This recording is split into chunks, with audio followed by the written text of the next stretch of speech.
Today is Tuesday, February 25th, 2025. This is Quick Start from CBN News. I'm Dan Andros. How do people feel about DOGE? We'll have the numbers coming up on today's podcast, where we bring you news from a Christian perspective. Don't forget to subscribe and leave a rating. You can email us your thoughts as well. quickstartpodcast@cbn.org. Joining me today to get through all the news of the day going on CBN's Madison Seals. We have both Trey and Billy are on assignment at the NRB this week, getting a lot of interviews for you. We'll be hearing those in the days to come. But on today's podcast, the focus story, Madison, we got a Christian university suing Netflix. Yeah, it's Pepperdine University sued Netflix for trademark infringement over an upcoming show called Running Point. So that's kind of an interesting story that we'll get into the details of. All right, looking forward to that.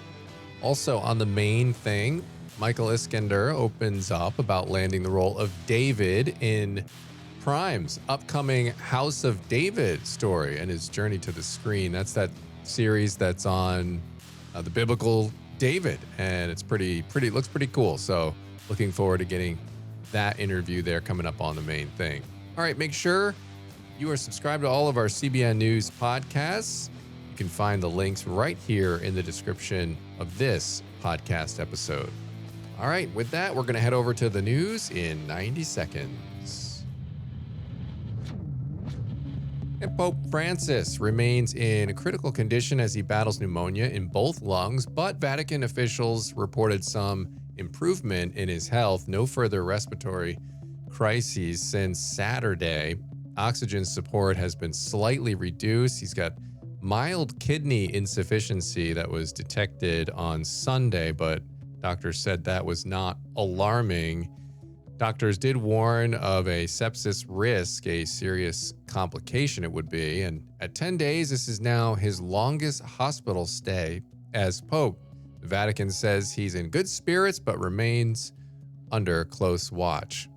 And just how popular is Elon Musk and his department, DOGE, the Department of Government Efficiency? A new Harvard Capps-Harris poll found broad support for a government agency focused on efficiency and waste reduction, but they were split over Elon Musk's Department of Government Efficiency and issues like accessing personal and national data. 72% of voters support an agency to cut waste, including 90% of Republicans and 66% of independents, and even 60% of Democrats. 83% believe the government should cut spending rather than raise taxes to lower deficits. Those are just some of today's top headlines. You can check out more stories over at cbnnews.com. And Madison, this is an interesting survey because I think it shows the political nature of the things of culture today. Because here's an issue where everyone is pretty much, you've got broad support on just the general idea that, hey, this is a good thing. Our government is bloated. There's a lot of wasteful spending. We need someone with outside eyes to come in and take a look at this thing and straighten the ship. But then you look at it, and because Elon Musk, who obviously was very influential in supporting President Trump and his election campaign, they associate that with Trump. And so you have this division on the other side of it. So Republicans supported giving DOGE full access to government spending data, 75%, while Democrats say 70% of them say access should be limited. So you can see more of those numbers if you look at that, the Harvard Capps-Harris poll, and search that up on DOGE. You'll see the numbers. And so, but the idea has broad support. So it's kind of like, come on, America, we're so close to being united on something. Right. Yeah. And when you look at this, some of the specific things that Democrats and independents are worried about, like they think that DOGE employees shouldn't have access to sensitive information on the Americans who benefit from government programs, like their names, their social security numbers, addresses, and incomes. It kind of reminds me back when President Trump was campaigning and there was so much fear mongering going on about how he was going to be, going into women's homes and taking away their birth control and telling them what they can do with their bodies. And there were some women who really believed that and panicked and were just thinking irrationally. And so I think it's kind of, the same thing going on here. Some of the recent polls from Quinnipiac shows there's increasing support for President Trump, but lower support for Elon Musk specifically, which is interesting because, Trump put him in this position. But I think people are afraid because they say they didn't vote for him. They don't know what he's going to do. And yet, so much of the worries and concerns are not based in any sort of fact. And there's nothing that's been done so far that is really beyond the scope of what President Trump said he was going to do in the first place. So it's just interesting to see the polls kind of changing over time. Yeah, it really is. And listen, a lot of the issue too is I think people are just generally uncomfortable with things moving this quickly. And the Doge is only set to go until I think 2026, like midway through or something like that. There's a sunset on this thing. It's not just in perpetuity. It's going to keep on going and going and going. So at least at this moment in time. So Right. they have to kind of move quick, but I think Americans just aren't used to that with the government. The government is, I mean, we've all been in line at the DMV, right? Like we've sat there and waited for hours to just get the date changed on our licenses. And so we know how government operates in general. And so seeing this, which of course it's outside the government, it's Elon Musk, it's his people, this outside agency sort of taking a look at things and going through things and making recommendations, by the way. They can't just press buttons. I mean, you even had did you see the survey that went around? The email that Elon Musk said, it wasn't a survey, but he sent an email saying, hey, what are 5 things that you accomplished today at your job? Basically, justify your existence, sir. It's like the Bob's coming from Office Space, and tell us what it is you do here. And even people like Tulsi Gabbard is telling her officials not to respond to that. But it's just recommendations at this point, and then Trump can take it or leave it as he wishes. But people are just, there's going to be a certain level of it that's just purely political. Like you didn't vote for Trump and you're just going to oppose anything the guy's doing. And so there's an element of that. But then I think beyond that, it's just the speed and the volume of which that this is happening that has some people on edge. Yeah, and that's a good point to make, that because Doge has a limited time to work, there's going to be a lot of change all at once. So that makes sense. It's not like this is going to be how the next 4 years go with all of these cuts and layoffs and things like that. And I understand that that is affecting people's careers and it's scary, even if you're not personally being affected. If you work for the government, there's probably a lot of insecurity right now. And yet, I think when you look at the bigger picture and you look at where we are as a country, that our national debt is skyrocketing and people can't afford their groceries, we also can't stay where we currently are. So there needs to be some sort of change. And if it's going to happen quickly, that's startling, but it's good that it's happening. And I think, once people start seeing personal changes like that benefit them in their personal life, maybe it'll be a little bit less scary. But right now, I think the sense of insecurity, like you're saying, is just overwhelming to some people. Yeah. And listen, the bottom line is it's unsustainable what our government has been doing over the past several decades of spending. It's just not sustainable. And so it would come crashing down on somebody at some point. So action definitely needs to happen. And, it's certainly stuff is happening right now. We'll see how it all shakes out. But clearly the government cannot continue to go on like it is and run up trillions of dollars of deficit every year. All right, let's head on over to the focus story now. And as we mentioned there at the top, a Christian university is suing Netflix. So Madison, what's the story here? For those who haven't heard of Pepperdine University before, it's a private Christian university in Los Angeles County, California. And the school recently sued Netflix and Warner Bros. Entertainment for trademark infringement. So they're claiming that an upcoming comedy series on Netflix called Running Point uses Pepperdine's branding without authorization. And they filed the complaint last week in the U.S. District Court for the Central District of California. And they're asking for an injunction to block further use of its trademarks and also to recover damages.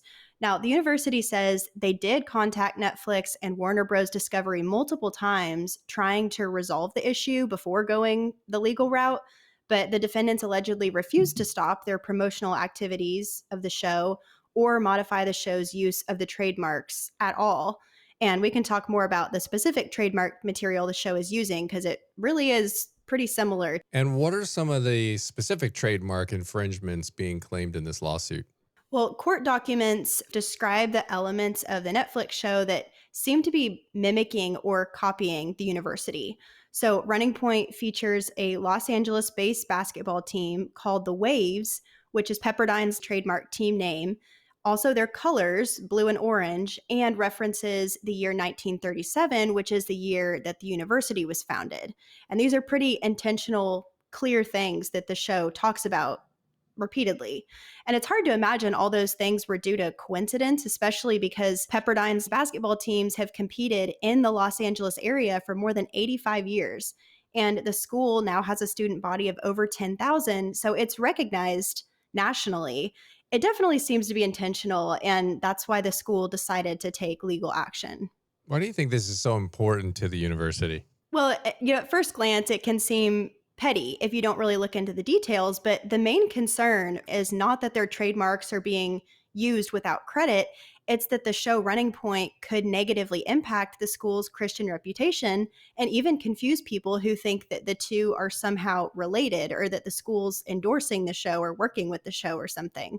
Because, like I mentioned earlier, Pepperdine's known for its Christian mission, but the Netflix show is about as it's described on the show, reformed party girl who must prove herself a businesswoman when she's put in charge of her family's pro basketball team. And the show's described as a comedy that apparently includes explicit content, alcohol, drugs, and sexual behavior that obviously conflicts with the school's faith-based standards. So the university says the multiple trademark infringement create a false impression of the official relationship.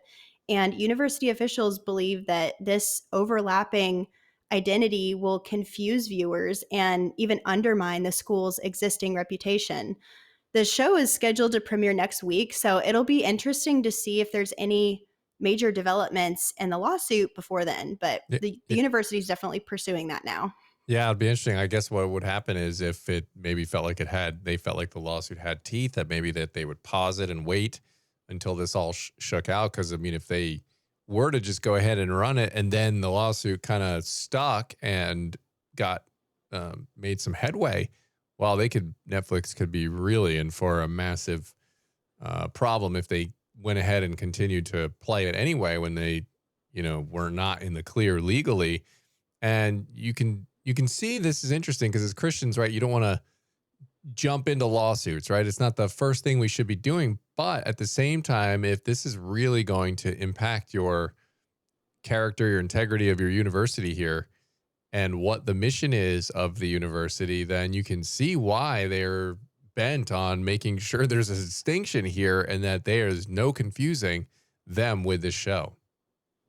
Right. Yeah. And that's definitely the main reason behind the lawsuit. And I said the word petty earlier, and I really don't think that even if they had filed this lawsuit over just the fact that the show was using so many trademarked parts of the university, it's not petty. Like that would be a good enough Yeah, reason for a for lawsuit sure. too. So they really have a lot of backing in this.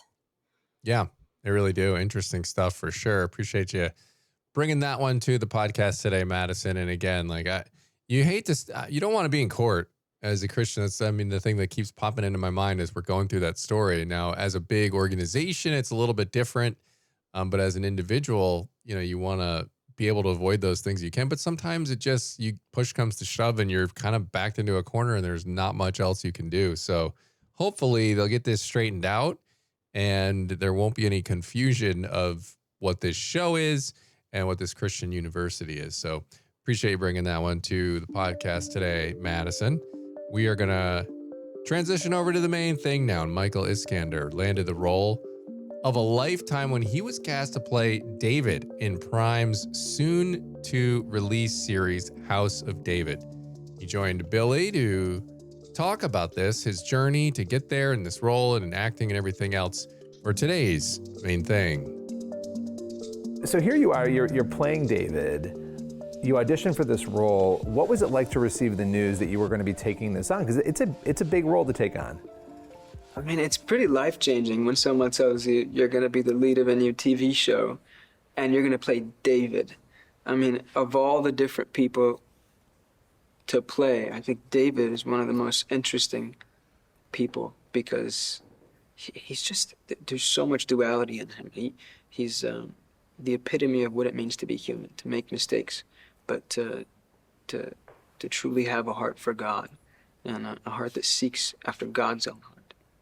I think that's one of the main themes that we explore in the show, and what the story of David is about. And I'm blessed to be able to tell that story. Coming into it, how much of the story were you familiar with? How deeply did you know David's arc and Saul's arc? I mean, I was pretty familiar. Like, it's a pretty popular story. But the difference comes when, like, you get the script and you get the scene, and you're like, you go back to the Bible. Okay, what does this look like? And then trying to find the humanity and who these people were, and trying to find what their motives were, what their day-to-day life looked like, what their diets were, how early they had to wake up, what was it like working with sheep, what was it like when one of your sheep was taken from the flock? Is it a flock of sheep, or is it a different word for sheep? We'll go with flock, because I think. Maybe. Maybe. But yeah, I mean, it's everyday mundane things that we tend to look over, but these are the things that make these people who they are. It's a wonder just to get to dive into that. And then it truly puts context into everything that's happening biblically. Yeah. Well, and I know faith is a part of your life, your family's life. Has this sort of changed the way, because of bringing these, I'm going to use the word characters, real life people in the Bible to life in this way? Has that changed how you see Scripture, how you see even other stories in the Bible? Yeah. Because now I view it from a point of view as just human beings. And so I put the context of that time and of these people into the story. Like, I was reading, the story of Samson with that context. And it just puts a whole different perspective on the Bible. And I think it makes it that much more interesting to read and to discover. Personally, I mean, I love it. And it's so fun as an actor for your job to be discovering more about the Bible. It's like, that's fun. Yeah. Being able to help other people think through, no matter where they are on the faith scale, what these people went through, what their life was like, and what it would have been like to face a giant, right? To have the courage to do that. What that particular, without giving too many spoilers away, but that particular scene, preparing for that, what was that like? The infamous battle. We're in it right now, so I'm still discovering. But one of the really interesting things is the fear of it. Like, I guess I always thought of David being so courageous, so brave. But there's none of that without fear. And finding all the stakes of what it means to be the only person from your entire people to choose to go up against the scariest man they have ever faced. And what that really means. And are you willing to truly give up everything, even your life, to protect the ones you love? That's the context that is really being discovered right now, and the context that we're telling. I think we just did the scene this morning of David in the tent with the armor, and him deciding that this armor is not for him. And there's other stuff that happens in the scene that I won't talk about because it's spoilers. But it's just, it's beautiful. It's beautiful to just get to look at that and to live in it. And I can't wait for people to see it. What has been the most challenging, toughest piece? Maybe it's a scene, maybe it's just in general, of taking on a role that so many people know and love. Because like a lot of roles, some roles are new, like they've been created. This is one people know David. Way to put the pressure on me. What's the most challenging? Part of just walking into that, knowing. I mean, I go back to the scene where David plays the lyre and sings for the king for the first time. That scene is so special. And living in it is it's a different thing. And I think it's so iconic. We hear about David playing for the king and comforting King Saul. But like, I mean, what was the first time that looked like? Yeah, we get that every day. Like, yeah, he's comforting King, great. But what was the first time King Saul heard David play? What was that like? He could have died. If the king didn't like it, I mean, you're out. Who knows? What if he's in a bad mood, you know? And Saul wasn't always the most, stable figure either. So Not at that time. Before the liar? No, he was pretty unstable. So, yeah, that scene, I think, it's gonna, I mean, I don't know how the audience is gonna react, but it's special for me, and I love doing it. That's awesome. How do you want the audience to react to this series in general, not just that scene, but the entirety? At the end of seeing all the episodes, what do you want people thinking and feeling? I just want them to feel how they feel and to have their own opinions. Make your own opinions about it. But as long as you see the story that we're telling, and what these, as long as you see human beings in front of you, the Bible come to life, my job is done. Everything else is up to the person watching. It's not my job to tell them how to feel. It's just my job to tell it truthfully. I love that. I love that. And, when it comes to this experience so far, how has it changed you, as a person? In what ways have you developed, grown spiritually in particular? In many ways. There's a verse that I have hung up in my place right now. It's Proverbs. It's trust in the Lord with all your heart, and lean not on your own understanding. In all your ways acknowledge him, and he shall direct your paths. And I think reading that every day, it takes a lot of trust in the Lord to do something like this. Because there are challenges. There's a lot of challenges. But to trust him, to acknowledge him, and to forget the fact that you're making a TV show and it's really fun and your makeup and hair is all fun and cool, but the reason is to glorify him and to honor him and to put him first. And I think that's one way it's changed me. It's allowed me to put perspective to all of this and to life and to realize why we are living life. All right. Appreciate that conversation there, Billy. Interesting stuff for sure. All right. That's going to leave us with time on the pod today for one last thing. Yes, we're going to look at Psalm 138:8, which says, "The Lord will fulfill his purpose for me. Your steadfast love, O Lord, endures forever. Do not abandon the works of your hands." I just love this reminder that he has a perfect purpose and plan for each of us, and we can pray into that and ask him to continue the work he's already started in us. Yeah, for sure. And that should take away a lot of anxiety, right? That people wonder, well, what am I supposed to do? What is my purpose in life? And knowing that God has preordained your path for you to an extent. And so it's really comforting to know that for sure, that you do have a purpose, that you do matter. And God is with you through all of that. All right. As always, get on over to cbnnews.com, faithwire.com for more news from a Christian perspective. Lord willing, that creek don't rise. We'll be back tomorrow. God bless.